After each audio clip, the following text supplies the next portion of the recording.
Olá, alunos! Agora vamos falar sobre as diversas vias de absorção ou vias de administração. A gente vinha falando, então, sobre a via oral.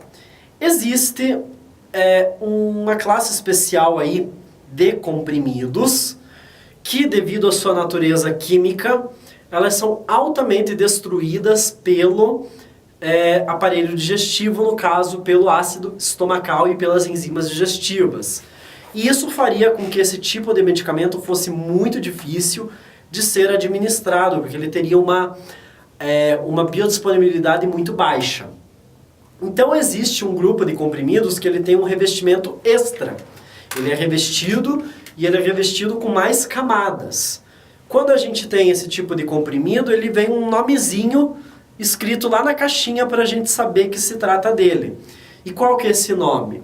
É um nome, para quem já tem intimidade com a farmácia, já deve conhecer, que é entérico. Então tem lá um determinado nome de medicamento e está lá junto do nome, está lá, entérico. Quando tem esse nome entérico, ele quer dizer o quê? Que é um medicamento que ele tem camadas de revestimento extra para que ele seja mais resistente ao aparelho digestivo. Isso reforça aquilo que a gente já falou diversas vezes.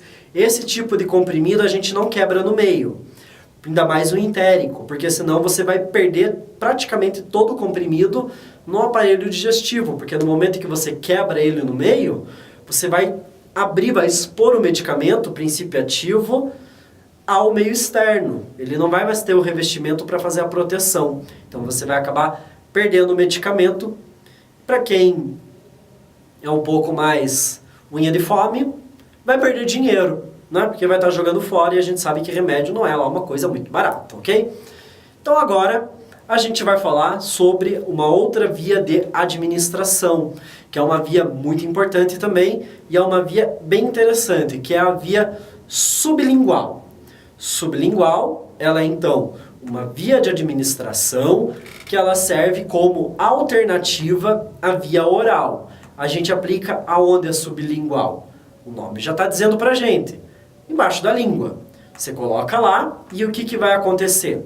O medicamento ele vai ser absorvido pelas diversas capilares, veias e arteríolas que a gente tem embaixo da língua. Embaixo da língua ela é uma região altamente vascularizada. E essa alta vascularização permite a absorção de diversos tipos de fármacos. Principalmente esses são fármacos com peso molecular mais baixo. Então a sublingual ela é uma via bastante interessante, ela é bem vantajosa. Por quê? Porque ela tem um efeito rápido.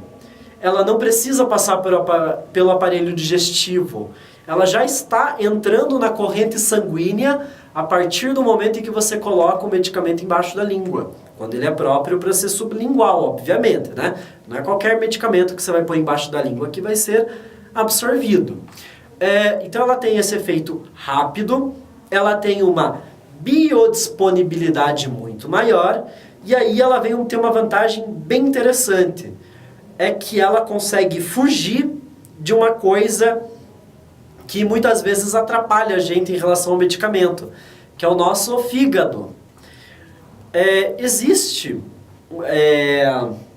Quando a gente toma um medicamento sublingual, o que vai acontecer? Ele vai pegar um atalho. Ele pega um atalho pelas veias e artérias que fogem do nosso fígado. Diferente de quando é pela via oral. Quando a gente pega pela via oral, ele vai acabar passando, parte do medicamento vai acabar passando pelo fígado. E quando passa pelo fígado, o que acontece? O nosso fígado metaboliza e transforma aquele medicamento em outra coisa que não vai mais ter o efeito terapêutico. Então, parte do medicamento de via oral ele é perdido por causa do fígado. Por isso que as dosagens do medicamento via oral costumam ser altas. E a gente precisa de mais posologia. Já para sublingual, não. Então, esse atalho que a sublingual pega é a veia cava superior. E que ela vai direto para o coração. Por isso, muitos medicamentos de desse tipo sublingual são medicamentos que atuam no coração, como, por exemplo, um medicamento que tem um nome, uma fórmula conhecida, que é nitroglicerina. Quem já ouviu falar de nitroglicerina deve saber que a nitroglicerina a gente usa também para fazer bomba. Mas a gente usa também para fazer o coração dar uma batida, para ele sair da parada cardíaca. Ou, para que ele tenha uma vasodilatação e diminua, no caso, sintomas de angina, por exemplo. Justamente, então, quando a gente coloca esse medicamento sublingual, ele vai direto para o coração, então ele tem uma atuação muito rápida.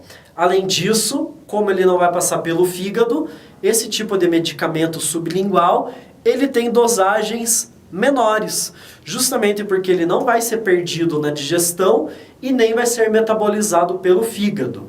Quando que a gente utiliza, então, medicamento sublingual? Quando a via oral não é uma alternativa interessante. A gente já deu o exemplo aí dos medicamentos de coração, que existem alguns que são sublingual, que ele funciona melhor.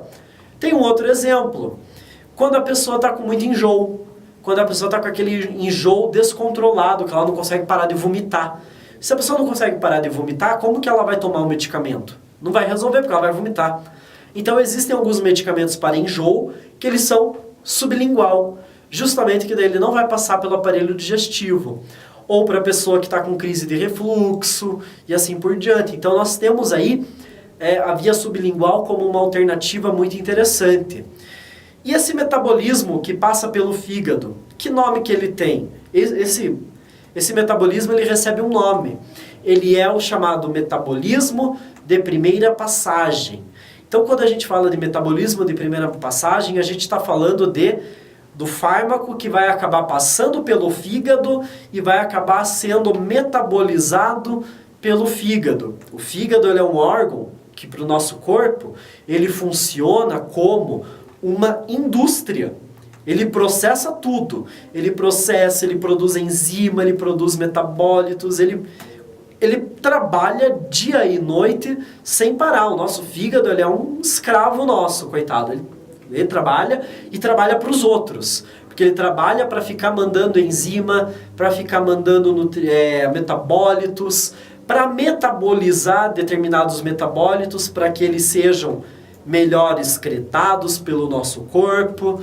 Então o nosso fígado está ali trabalhando o tempo todo. Então o que acontece? Nesse metabolismo de primeira passagem é quando a gente ingere um medicamento, este medicamento é absorvido pela corrente sanguínea a nível intestinal e ele vai acabar sendo transportado pela veia porta hepática, que vai passar pelo fígado. O fígado vai pegar aquilo e vai metabolizar. Só que nem tudo vai passar pelo fígado, uma parte vai ser distribuída pelo corpo. Mas aquilo que passar pelo fígado, aquele fármaco que passar pelo fígado, vai ser perdido, ok? Então, a gente tem esse metabolismo de primeira passagem. Então, lembrando que a sublingual ela é vantajosa por causa do seu efeito rápido, porque evita a rejeição pelo gosto ruim, porque a gente vai colocar numa parte da boca que não tem papilas gustativas tão sensíveis, que vão sentir determinados sabores. Então a gente já evita esse tipo de coisa também. O medicamento vai evitar o fígado, que essa é uma das principais vantagens então, que a gente tem, que permite a gente ter dosagem menor para uma maior de biodisponibilidade e tempo de ação. Ok? Então, aqui a gente fecha a sublingual. E aqui agora a gente vai falar sobre uma via que é meio constrangedora. É a via retal. A via retal, ela tem características bem semelhantes à via sublingual. Por quê? Ela é uma via alternativa, mas ela tem praticamente a mesma lógica da via sublingual. Ela vai ser absorvida, o medicamento vai ser absorvido pelas diversas veias que a gente tem na região do ânus, na região do ânus interno. Então ele vai ser absorvido naquela região.